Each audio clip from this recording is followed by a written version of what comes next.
हुन्छ यहाँ उपस्थित सबैलाई चाहिँ मसी नमस्कार पनि छ। हामी सबैलाई थाहा छ हामी एक दिन यस संसार छोड्नुपर्छ। अब यो कुरा मात्रै जानेर चाहिँ नपुग्ने कुरा के छ त भन्दा मृत्युपछि हामी सबैको एक दिन न्याय हुन्छ। त्यो न्यायमा हामी सबैजना उभिनुपर्छ। त्यो न्यायको समयमा परमेश्वरले हामीलाई अब सोध्नुहुन्छ हैन, भन्नुहुन्छ संसारमा रहँदाखेरि तिमीले मेरो छोरा मेरो पुत्र ख्रीष्ट येशूलाई तिमीले चिन्यौ के, सुन्यौ के, बुझ्यौ के, तिमीले अनन्त जीवन मुक्ति पाएका छौ के? यो चाहिँ परमप्रभु परमेश्वरले हामीलाई सोध्नुहुनेछ। त्योभन्दा अगाडि हामीले जान्नुपर्ने कुरा, साधारण कुरा म तपाईहरुसँग गर्न गइराखेको छु। परमेश्वरले संसारलाई, हामी मानिस जातिलाई यति धेरै प्रेम गर्नुभयो, उहाँले आफ्नो एकमात्र पुत्र ख्रीष्ट येशूलाई हामीको निम्ति दिनुभयो। किन भन्दा हामी सबैले त्यो अनन्त जीवन पाओस् र परमेश्वरसँग सधैँ रहन पाओस्। यो परमेश्वरको ठुलो योजना थियो र छ पनि। तपाईँ कतिले अहिलेसम्ममा ख्रीष्ट येशूको विषयमा अलिअलि भए पनि सुन्नु भएको होला, कतिले धेरै सुन्नु भएको छ, निर्णय लिनु भएको छैन, कतिले निर्णय लिनु भए पनि प्रभुमा पूर्ण रूपमा परिपक्वतामा बढ्नेमा तपाईहरु अघि गइराख्नु भएको होला। तर अहिले परमेश्वरको वचनबाट हामीले याद गर्दाखेरि परमेश्वरको प्रेम, परमेश्वरको अनुग्रह, परमेश्वरको कृपालाई हामी सबैले नै बुझ्नुपर्छ। हामी मानिस जातिले धर्म कर्म गरेर व्यवस्था, विधि, विधान, नियम, रीति, थिति यी सबै कुराहरू हामीले पर्फेक्ट रूपमा, पूर्ण रूपमा, सिद्ध रूपमा हामीले पुरा गर्न नसकेको कारणले गर्दाखेरि नै परमेश्वरले हामीलाई अनुग्रह गर्नुभएको अनि उहाँले आफ्नो एकमात्र पुत्र ख्रीष्ट येशूलाई यस संसारमा पठाउनु भएको हो। जो जतिले नम्रतामा आफ्नो भूल गति कमीलाई स्वीकार गरेर विश्वास गर्नुहुन्छ भने, कसैले विश्वास गर्छन् भने परमेश्वरको प्रतिज्ञा छ ती व्यक्तिहरू सबैलाई अनन्त जीवन दिने, पाप क्षमा दिने, मुक्ति दिने, यो उहाँको प्रतिज्ञा हो। कति मान्छेलाई लाग्न सक्छ म पापी, यस्तो पापी मान्छेलाई पनि के उहाँले मलाई पनि बचाउनुहुन्छ र प्रेम गर्नुहुन्छ र भन्ने कुरा हामीलाई लाग्न सक्छ। तर खासमा चाहिँ हामीलाई उहाँले बचाउनलाई नै परमेश्वरले ख्रीष्ट येशूलाई पठाउनु भएको हो। यो यूहन्ना 3 अध्यायको 17 पदमा यस्तो लेखिएको छ, किनकि परमेश्वरले संसारलाई दोषी ठहराउन भने पुत्रलाई संसारमा पठाउनु भएन। हामीलाई दोषी ठहराउन, हामीको पाप अदमको दण्ड दिनलाई ख्रीष्ट येशूलाई संसारमा पठाउनु भएको होइन। हामी बाँचुन्जेलसम्ममा र ख्रीष्ट येशूको दोस्रो आगमन नहुन्जेलसम्मको लागि उहाँले हामीलाई अनन्त जीवन दिन, मुक्ति दिन यो मौका उहाँले हामीलाई दिइराख्नु भएको छ। त्यस कारण यहाँ भनेको छ दोषी ठहराउनु भने पुत्रलाई संसारमा पठाउनु भएन, तर संसार उहाँद्वारा बाँचोस् भनेर पठाउनु भएको हो। हामीलाई बचाउनलाई, हामीलाई मुक्ति दिनलाई, अनन्त जीवन दिनलाई नै खासमा परमेश्वरले ख्रीष्ट येशूलाई पठाउनु भएको हो। अब विश्वास गर्ने भन्ने कुरा के हो जस्तो हामीलाई लाग्न सक्छ। हामी धेरै कुरामा विश्वास गर्छौँ, तर त्यो विश्वास चाहिँ हाम्रो सत्यतामा हुनुपर्छ। विश्वास गर्ने भन्ने कुरा चाहिँ हामीले परमेश्वरको कुरालाई पत्याउनु, ख्रीष्ट येशूलाई पत्याउनु। उहाँ साँच्चै नै मुक्तिदाता हुनुहुन्छ, उहाँ अनुग्रही कृपालु हुनुहुन्छ। यो कुरालाई जान र बुझेर हामीले मनमा स्वीकार गर्यौँ भने ख्रीष्ट येशू मेरो निम्ति आउनुभएको, ख्रीष्ट येशूले मलाई पापबाट छुटकारा दिनलाई उहाँ आफै बलिदान पनि हुनुभएको हो भन्ने कुरा हामी जब बुझ्छौँ र स्वीकार गर्छौँ भने त्यसलाई हामी विश्वास गरेको, ग्रहण गरेको भनेर भन्दछौँ अनि परमेश्वर हामीलाई त्यो अनन्त जीवन, पाप क्षमा दिनुहुन्छ। यही यूहन्नाको 1 अध्यायको 12 पदमा यसरी लेखिएको छ, तर जतिले उहाँलाई ग्रहण गरे र उहाँको नाउँमाथि विश्वास गरे उहाँले तिनीहरूलाई परमेश्वरका सन्तान हुने हक अनि अधिकार दिनुभयो। येशू ख्रीष्टमा हामीले जानी नजानिकन धेरै डिटेल कुराहरू हामीलाई थाहा त नहोला, त्यसको लागि त हामीले यो बाइबल यति धेरै छ, पातलो कागजमा छ, धेरै सानो सानो अक्षरमा छ, धेरै कुराहरू छ येशू ख्रीष्टको विषयमा। तर सारांशमा हामीले बुझ्नुपर्ने कुरा चाहिँ के हो त मुक्ति पाउनलाई भने येशू ख्रीष्ट मेरो पापको निम्ति कल्भरी क्रुसमा मर्नु भएको, मेरो निम्ति उहाँ बलिदान हुनुभएको, उहाँ तेस्रो दिनमा फेरि येशू ख्रीष्ट साँच्चै नै परमेश्वर हुनुहुन्छ, मुक्तिदाता हुनुहुन्छ भने प्रमाणको निम्ति दौडी उठ्नुभयो, मृत्युबाट जीवित हुनुभयो। त्यत्तिकै ग्याप भएर त्यत्तिकै अल्पिएर उहाँ जानु भएन, तर 40 दिन 40 रातसम्म उहाँ आफ्ना चेलाहरूसँग र अरू मानिसहरूसँग पनि उहाँ देखा पर्नुभयो। अनि उहाँ परमेश्वर नै हुनुहुन्छ भने प्रमाण दिनुभयो। अनि उहाँ कहिले पनि मर्नु भएन फेरि, अनि उहाँ जिउँदै नै सबैले देख्ने गरी नै 40औं दिनमा उहाँ स्वर्गारोहण अथवा स्वर्गमा जानुभयो, उठाइलानु भयो। अनि चेलाहरू त्यहाँ हेरिराखेको बेलामा स्वर्गदूतहरू आएर चेलाहरूलाई भन्नुभएको कुरा छ, तिमीहरू के हेर्दैछौ माथिबाट? अनि अब येशू ख्रीष्टलाई हेरिराखेको त्यो व्यक्ति जो जसरी तिमीले देखिराखेको त्यसरी नै फेरि पनि तिमीहरूलाई लिनलाई आउनुहुन्छ। अब यो प्रतिज्ञा मात्रै, यो भविष्यवाणी मात्रै बाँकी छ, हामी सबैलाई लिनलाई उहाँ आउँदै हुनुहुन्छ। तर त्योभन्दा अगाडि हामी सबैजनाले प्रभु येशू ख्रीष्ट मुक्तिदाता हुनुहुन्छ, उद्धारकर्ता हुनुहुन्छ, हाम्रो पापको निम्ति उहाँ बलि हुनुभएको, यो कुरा चाहिँ हामीले बुझ्नुपर्छ र हाम्रो मनले स्वीकार गर्नुपर्छ, विश्वास गर्नुपर्छ। यूहन्नाकै 5 अध्यायको 24 पदमा यसरी भनेको छ, साँच्चै म तिमीहरूलाई भन्दछु, जसले मेरो वचन सुन्छ र मलाई पठाउनु हुनेमाथि विश्वास गर्छ त्यससित अनन्त जीवन छ र त्यो न्यायमा आउँदैन, तर मृत्युदेखि त्यसले जीवनमा प्रवेश गरेको छ।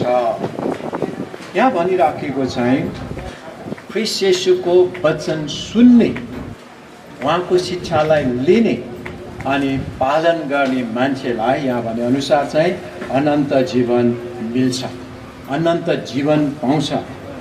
त्यो मान्छे न्यायमा उभिरहनु पर्दैन अरे, यसले कतिको असल गर्यो, कतिको धर्म गर्यो भनेर त्यो न्यायको उसमा उभिरहनु पर्दैन। तर परमेश्वरले चाहिँ अलग्गै त्यो व्यक्तिलाई यहीँबाट नै परमेश्वरका जन ख्रीष्ट येशूमा विश्वास गरेर परमेश्वरकै पुत्र पुत्री छोरा छोरी भनेर पनि सम्बोधन गर्नुभएको छ। हामीलाई अलग्गै उहाँले राख्नुहुन्छ। त्यस कारण त्यो चिन्तामा हामी बस्नु पर्दैन, मैले के गरेँ के गरेन होइन, ती कुराहरूको चिन्तामा हामी बस्नु पर्दैन। ख्रीष्ट येशूमा विश्वास गर्नेहरूलाई अहिलेबाट नै अनन्त जीवन उहाँले सुरु गरिसक्नु भएको छ, हाम्रो जीवनमा उहाँले अनन्त जीवन दिइसक्नु भएको छ। अहिले हाम्रो जुन चाहिँ हामी कुरा गरिरहेको छौँ मृत्युको कुराहरू, शरीर छोडेर जाने कुराहरू, यो शरीर चाहिँ खासमा टेम्पोररी, केही समयको लागि यो संसारमा छौँ, यो छोडेरै जानुपर्छ अरे। किन भन्दा पहिलो कोरिन्थी 15 अध्यायको 50 पददेखि हामीले हेर्दाखेरि पाउलले त्यहाँ बुझाइराखेको कुरा छ, यो मासु र रगतको शरीर, पापपूर्ण शरीर, त्यो कहिले पनि नाश नहुने मात्रै रहने अनन्तको ठाउँमा हामी नाश हुने शरीरलाई लिएर जान सक्दैनौँ, जानु पनि दिनुहुन्न अरे परमेश्वर। त्यसै कारणले गर्दाखेरि यो शरीर छोड्नु पर्ने अवस्था आएको हो। यहाँ पहिलो कोरिन्थी 15 अध्यायको म 50 पददेखि एकचोटि पढ्छु। यहाँ यसरी भनेको छ, मृत्युको विषयमा, संसार छोडेर जानेहरूको विषयमा मान्छेलाई चिन्ता नहोस् भनेर यस्तो प्रकारले बुझाएको छ। अब भाइ हो, म तिमीहरूलाई यो भन्दछु, मासु र रगत स्वर्गको राज्यको हकदार हुन सक्दैन, न त विनाश नै अविनाशको हकदार हुन सक्दछ। हेर, म तिमीलाई एउटा रहस्य भन्दछु, हामी सबै सुर्दैनौँ भनेको चाहिँ मर्दैनौँ, तर हामी सबैको परिवर्तन हुनेछ। एकैछिनमा आँखाको एक निमेषमा तुरैको आखिर आवाजमा, किनभने तुरै बज्नेछ र मृतकहरू अविनाशी भएर जीवित हुनेछन् अनि हाम्रो चाहिँ परिवर्तन हुनेछ। किनकि यस विनाशी स्वभावले अविनाशी र यस मरणशील शरीरले अमरत्व धारण गर्नै पर्छ। जब विनाशीले अविनाशी र मरणशीलले अमरत्व धारण गर्छ, तब लेखिएको त्यो वचन पुरा हुनेछ। के हो त त्यो? मृत्यु विजयमा निलिएको छ। मृत्युलाई ख्रीष्ट येशूले निलिदिनु भएको छ। जसले हामीलाई मारिरहेको छ। मानिसको निम्ति अन्तिम कुरा भनेको मृत्यु हो। मानिसको झगडा पर्दाखेरि भन्छ म मारिदिन्छु भन्छ होइन, म मारिदिन्छु भने मारेपछि सक्यो। तर क्रिस्चियनको उसमा चाहिँ यो शरीर मात्रै मृत्युको कुरा होइन, जुन चाहिँ एउटा अर्को आत्माको जीवन छ, त्यो आत्माको जीवनको कुरा यहाँ बाँकी रहेको छ। मृत्युलाई विजयमा निलिएको छ। ए मृत्यु तेरो विजय अब कहाँ? ए मृत्यु तेरो खिल कहाँ? मृत्युको खिल पाप हो र पापको शक्ति भनेको व्यवस्था हो। व्यवस्था भनेको नियम कानुन हो। नियम कानुनले जहिले पनि मान्छेलाई दोस्याउने गर्छ। ए फलानले यो गर्यो, त्यो गर्यो, नराम्रो गर्यो, यसले चाहिँ यति दण्ड पाउनुपर्छ भन्ने मात्रै व्यवस्थाका कुराहरूले, नियम कानुनको कुराहरूले देखाउँछ। तर हामीले परमेश्वरलाई धन्यवाद दिनुपर्ने कुरा यहाँ 57 पदमा भनेको छ। तर परमेश्वरलाई धन्यवाद होस् जसले हामीलाई प्रभु येशू ख्रीष्टद्वारा यी सबै कुराहरूमाथि, मृत्युमाथि उहाँले विजय दिनुभएको छ। हामीलाई उहाँले अब मर्न नपर्ने गरी यो जीवन दिनुभएको छ। ए अचम्मको कुरा हो यो। हामीलाई बुझ्न त गाह्रो होला, कसैले यसरी भनेको छ, एकचोटि मात्रै जन्मेको व्यक्ति दुईचोटि मर्छन्। तर दुईचोटि जन्मेको मानिसहरू चाहिँ एकचोटि मात्रै मर्छन्। यो के भनेको होला भने जस्तो हामीलाई लाग्न सक्छ। एकचोटि मात्रै जन्मेको दुईचोटि मर्छ भनेको चाहिँ, एकचोटि मात्रै जन्मेको भनेको आमाको कोखबाट शरीरमा जन्मेको एकचोटि मात्रै। तर त्यसको मृत्यु दुईचोटि हुन्छ। त्यो के हो त? एउटा शरीरमा हामी मर्नुपर्छ नै। तर दोस्रो कुरा चाहिँ हो आत्मिकी मृत्यु। त्यो आत्मिकी मृत्यु भनेको के हो? स्वर्ग जान नपाउनु, परमेश्वरको सङ्गमा बस्न नपाउनु, परमेश्वरबाट अलग रहनुलाई दोस्रो मृत्यु भनेर प्रकाशको पुस्तकमा बताएको छ है। त्यस कारणले गर्दाखेरि हामी दुईचोटि जन्मनु पर्ने कारण चाहिँ, दुईचोटि जन्मनु चाहिँ एकचोटि मात्रै मर्छ। त्यो के हो भन्दा, एकचोटि शरीरमा हामी जन्मन्छौँ, अर्को चाहिँ आत्मामा ख्रीष्ट येशूलाई विश्वास गरेर जन्मन्छौँ, जसले अनन्त जीवन पाउँछ।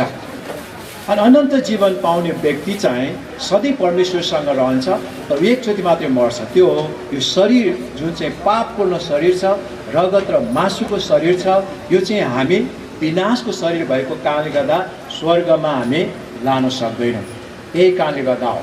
त्यस कारणले एकचोटि जन्मेको दुईचोटि मर्ने, तर दुईचोटि जन्मेको चाहिँ एकचोटि मात्रै मर्छ भन्नुको कारण चाहिँ त्यो हो। त्यस कारण ख्रीष्ट येशूमा विश्वास गरेका मानिसहरू अब दुईचोटि होइन, एकचोटि मात्रै शरीर मात्रै, नाशको शरीर यही छोड्ने, तर आत्मा परमेश्वरसँग नै सदाको लागि राख्ने काम परमेश्वरले प्रतिज्ञा दिनुभएको छ। हामी यस संसारमा बाँचिरहेकाहरूलाई सान्त्वनाको निम्ति यो थिस्सलुनीकीको पत्र, पहिलो पत्र 4 अध्यायमा यहाँ पाउलले नै हामीलाई यसरी बताइराखेको छ। यो पहिलो थिस्सलुनीकी 4 अध्यायमा यो हामीलाई सान्त्वनाको निम्ति यसरी पाउलले बताइराखेको छ।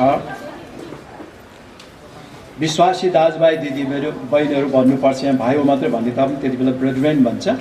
तर दाजुभाइ दिदीबहिनीहरूको सुति गएकाहरूका विषयमा अब हामीले बुझ्ने भाषा हो भने चाहिँ मरेर गएका, शरीर छोडेर गएका व्यक्तिहरूको विषयमा होइन, तिमीहरू अजान बस भन्ने हामी इच्छा गर्दैनौँ। हामी सबैले मर्ने विषयमा, मृत्युको विषयमा, कहाँ जान्छ, के हुन्छ भन्ने कुरा चाहिँ हामीले बुझिराख्नुपर्छ भनेर पाउलले यहाँ भनिराखेको छ। सुति गएकाहरू भनेको चाहिँ मरिगएकाहरू अथवा शरीरमा मरेकाहरूको विषयमा भन्यो। तर किन सुति गएको भन्छ त भने एउटा शब्दलाई हामीले बुझ्नु पर्दा चाहिँ हामी मानिसहरू प्रभुमा विश्वास गर्नेहरू चाहिँ मर्दैनौँ, हामी सुतेको बराबर मात्रै हो। जस्तै हामी थाकेर आउँछौँ होइन, अब कसैको के काम गरेर थाकेर आउनुहुन्छ, अनि घर परिवारमा कुराकानी हुन्छ, बुवा आमाले भन्नुहुन्छ म आज थकै लागेको छ, म छिट्टै सुत्छु। त्यति बेला परिवारहरू कोही पनि रुँदैन, परिवार कोही पनि दुःख मनाउँदैन। किन भन्दा भोलि बिहान फेरि उठ्छ, भोलि बिहान फेरि भेट्छ।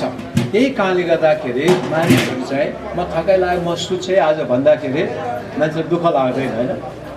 तर बाई भनेर गयो भने चाहिँ मान्छेले भन्छन् अलिकति दुःख लाग्ने कुरा चाहिँ त्यहाँ हुन्छ। अब सधैँ छुट्टिने कुराहरू हुन्छ। यहाँ सुति गएकाहरू भनेको प्रभुमा सुत्नेहरू फेरि उठ्ने कुरा छ। त्यस कारण यी विषयमा यो विषयमा तिमीहरू अजान बस भन्ने हामी इच्छा गर्दैनौँ र तिमीहरूले आशा नहुने मानिसहरू जस्ता शोक गर्न नपरोस्। अब हामी कतिको आशा छ थाहा छैन मलाई होइन। प्रभु येशू ख्रीष्टमा विश्वास गरेकाहरूलाई र आशा छ, अनन्त जीवन छ। हामी फेरि पनि भेट्छौँ, हामी फेरि पनि भेट्छौँ। त्यस कारण यहाँ भरत भाइलाई हामी फेरि पनि भेट्छौँ। त्यो आशा हामी सबैको परिवारको पनि सबैको त्यो आशा हो। किनभने अघि हामीले पढ्दै गरेको भन्दै गरेको खण्ड जस्तै नै उहाँले पनि प्रभु येशू ख्रीष्टलाई आफ्नो प्रभु र मुक्तिदाता भनेर विश्वास गर्नुभएको थियो, ग्रहण गर्नुभएको थियो। अनि उहाँ परमेश्वरको छोराको रूपमा बाँचिरहनु भएको थियो। अहिले प्रभुसँग जानुभएको छ। त्यस कारणले गर्दाखेरि हामीले यहाँबाट बुझ्न सक्ने कुरा चाहिँ के छ त भन्दा उहाँ जुन आशामा जुन विश्वासमा उहाँ जानुभयो हामीहरू पनि त्यही बाटो जाँदैछौँ। त्यस कारण आशा नभएका मानिसहरू जस्तो शोक गर्न नपरोस्। आशा नहुने मानिसहरूको निम्ति साँच्चै नै शोक गर्नु स्वाभाविक हुन्छ।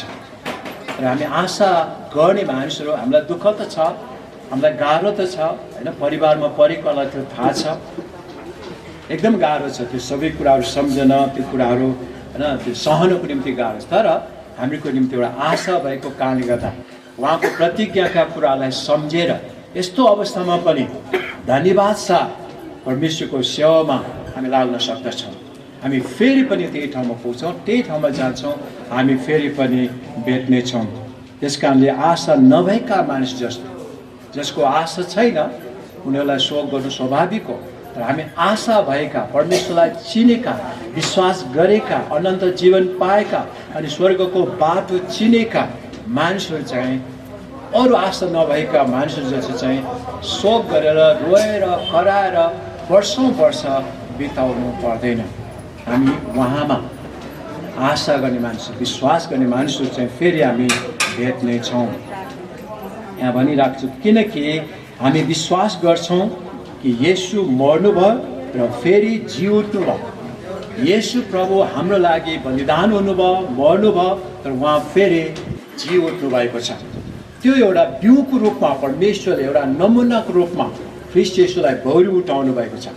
पहिलो कोरिन्थी 15 अध्याय तपाईँले पुरै 1 पददेखि नै पढ्दै जानुभयो भने येशू ख्रीष्टको पुनरुत्थान नै हामीहरूको पुनरुत्थानको प्रमाण हो भनेर पावलले चाहिँ बहस गर्दै, आर्गुमेन्ट गर्दै, बुझाउँदै गइराखेको छ। यदि येशू ख्रीष्टको पुनरुत्थान नहुनु भएको भएदेखि चाहिँ हामीको पनि आशा हुने थिएन।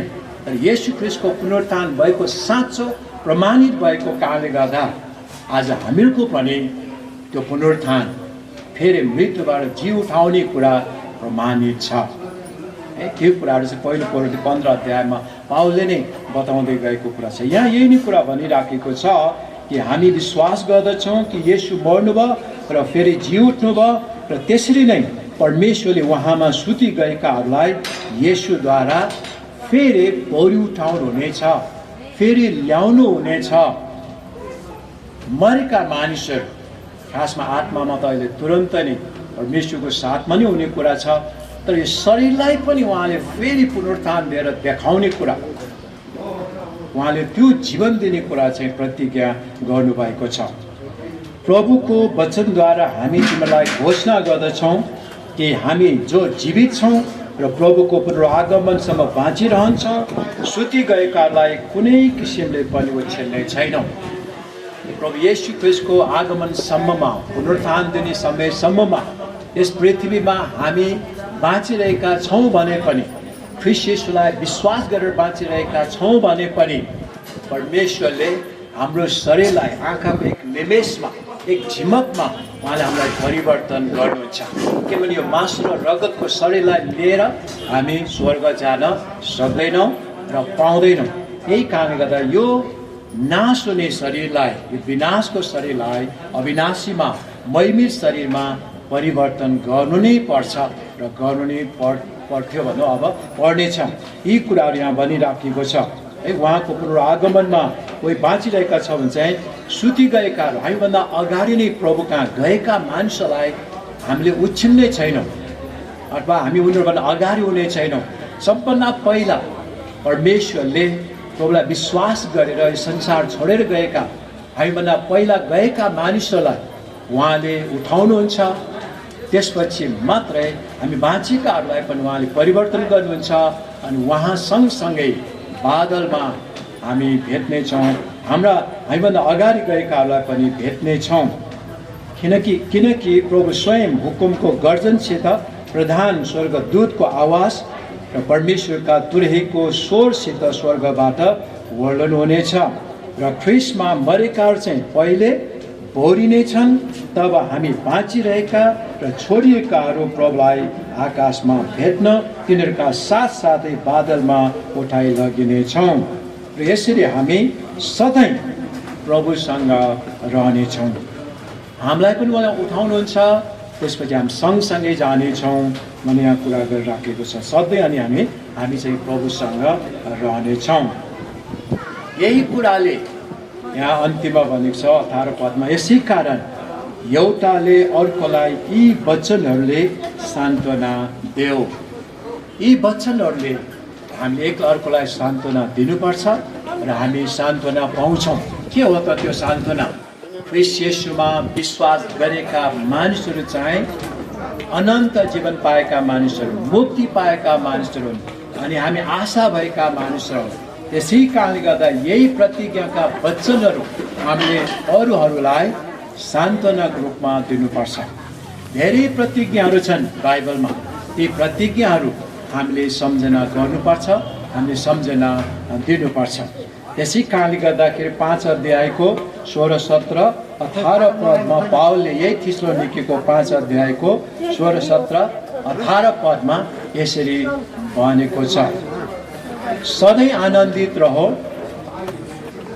अनि अर्को कुरा निरन्तर प्रार्थना गरिरहो, सबै परिस्थितिमा धन्यवाद देऊ किनकि ख्रिस्ट येशूमा तिमीहरूका लागि परमेश्वरको इच्छा यही हो।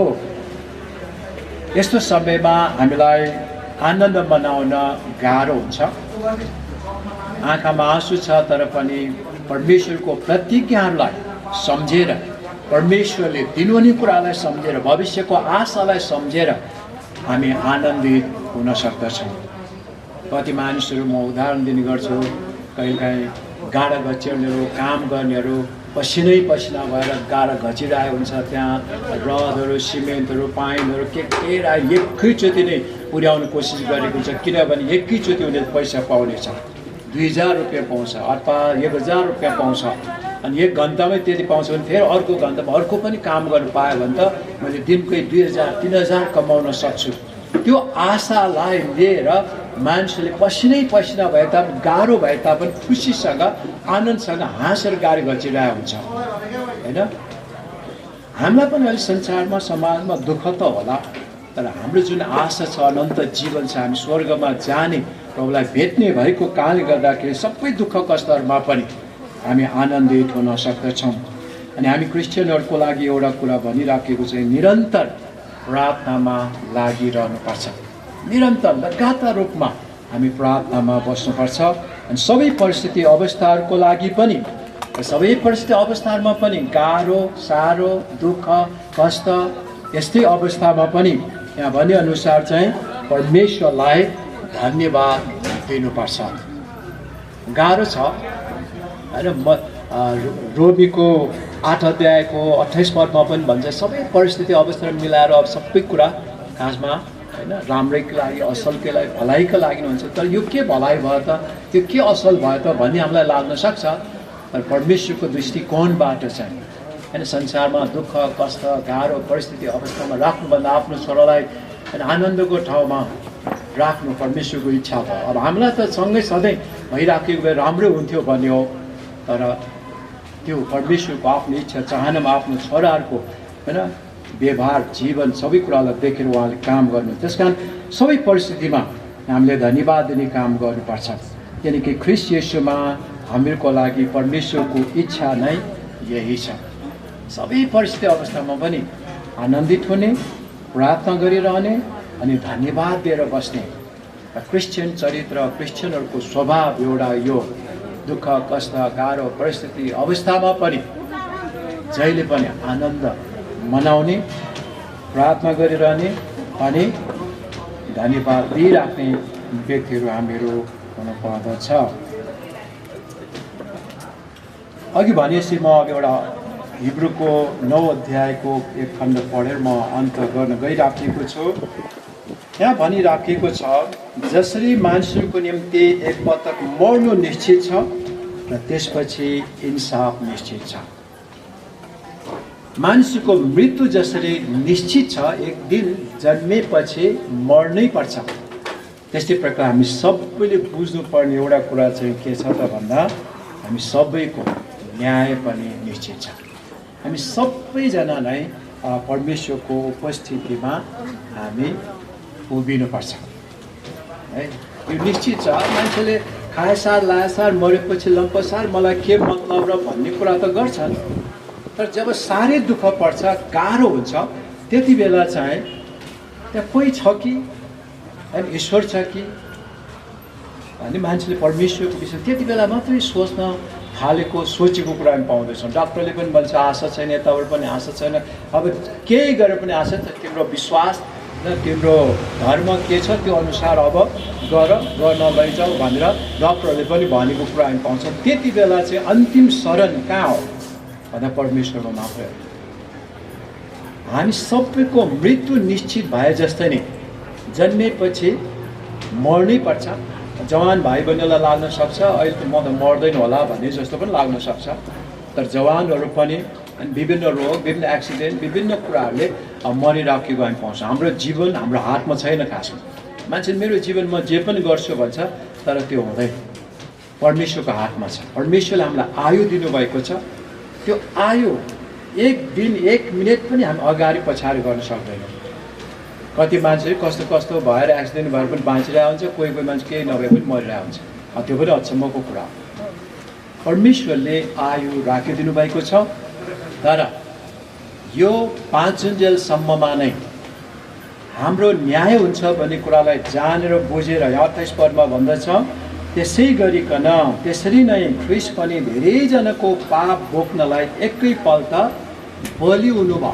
हामी सबैलाई उद्धार गर्नलाई, मुक्ति दिनलाई उहाँ बलि हुनुभयो र उहाँ अब फेरि दोस्रो पल्ट आउनुहुनेछ।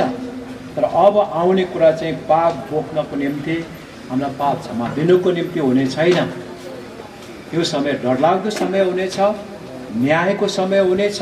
त्यस कारण त्योभन्दा अगाडि नै उहाँ आउनुभन्दा अगाडि, अब दोस्रो आगमन हुनुभन्दा अगाडि नै त्यो अहिलेको जुन ग्रेस पिरियड छ, अनुग्रहको समय छ, कृपाको समय छ, दयाको समय छ, परमेश्वरले मौका दिइराख्नु भएको छ। यो मौकालाई हामी सबैले अङ्ग्रेजीमा भन्छ ग्र्याब गर्नुपर्छ, यसलाई समात्नुपर्छ, यो मौकालाई फाइदा लिनुपर्छ। त्यो के हो? आगमनभन्दा अगाडि ख्रीष्ट येशूलाई मेरो प्रभु, मेरो मुक्तिदाता, मेरो उद्धारकर्ता भनेर हामीले विश्वास गर्नुपर्छ। त्यसो गर्यौँ भने चाहिँ के हुन्छ? हामी अनन्त जीवन पाउँछौँ, मुक्ति पाउँछौँ। हामी सधैँ नै, हामी सबैजना नै योभन्दा पनि रमाइलोसँग अरू भजन गीतहरू गाएर परमेश्वरको साथमा हामी सधैँ रहन पाउनेछौँ। यो संसारमा रहन्जेलसम्म हामीलाई संसारै रमाइलो होइन। मैले भन्ने गरेको समय समयमा भन्ने गरेको चाहिँ के हो भन्दा, नानीलाई पेटमा होइन, आमाको पेटमा हुँदाखेरि सुरक्षित छ, न्यानो छ, आमाले खाएको बार सबै पाइरहेछ, यही नै 100 वर्ष बिताउनु पाए पनि हुन्थ्यो भन्ने त्यो नानीलाई त लाग्छ।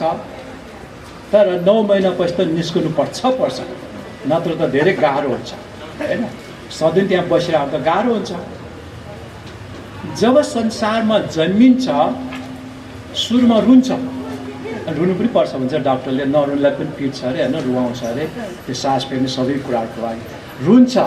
कहाँ आएको छु, हाम्रो भावनाको कुरा मात्रै, कहाँ आएको छु, अब कसले हेर्छ मलाई, मेरो खानपिन जम्मै छुट्यो, सबै कुराहरू अलग भयो, अब के गर्ने होला भन्ने हुन्छ। तर त्यहाँ परमेश्वरले आमा बुवालाई जुदाइ राख्नु भएको छ। जन्मनुभन्दा पहिलादेखि नै आमा बुवालाई त्यो बालक त्यो छोराछोरीको निम्ति प्रेम वास्ता फिक्रे खानपिन सबै कुरा बन्दोबस्त मगज तयार पारिदिनु भएको छ। त्यसकारण त्यो सानो बालकलाई बच्चालाई के गर्छ, दुध खुवाउनेदेखि लिएर कपडादेखि लिएर सबै कुराहरू एकदमै प्रेम वास्ता फिक्री त्यो परमेश्वरले मान्छेलाई तयार गरेर दाजुभाइ दिदीबहिनी काका मामा को भनेर सबै तयार गरेर राखेको हुन्छ।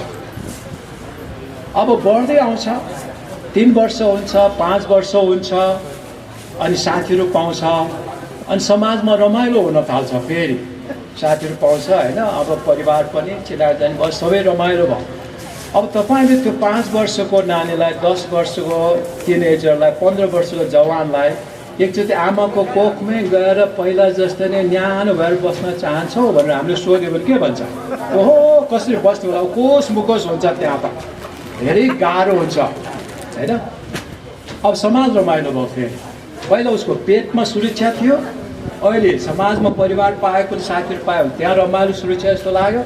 फेरि यो समाज पनि छोडेर जानु पर्यो। अब संसार छोडेर जानु पर्यो। नमस्ते। समाज छोडेर जानु पर्यो। कहाँ जान्छ अब भन्दा स्वर्ग।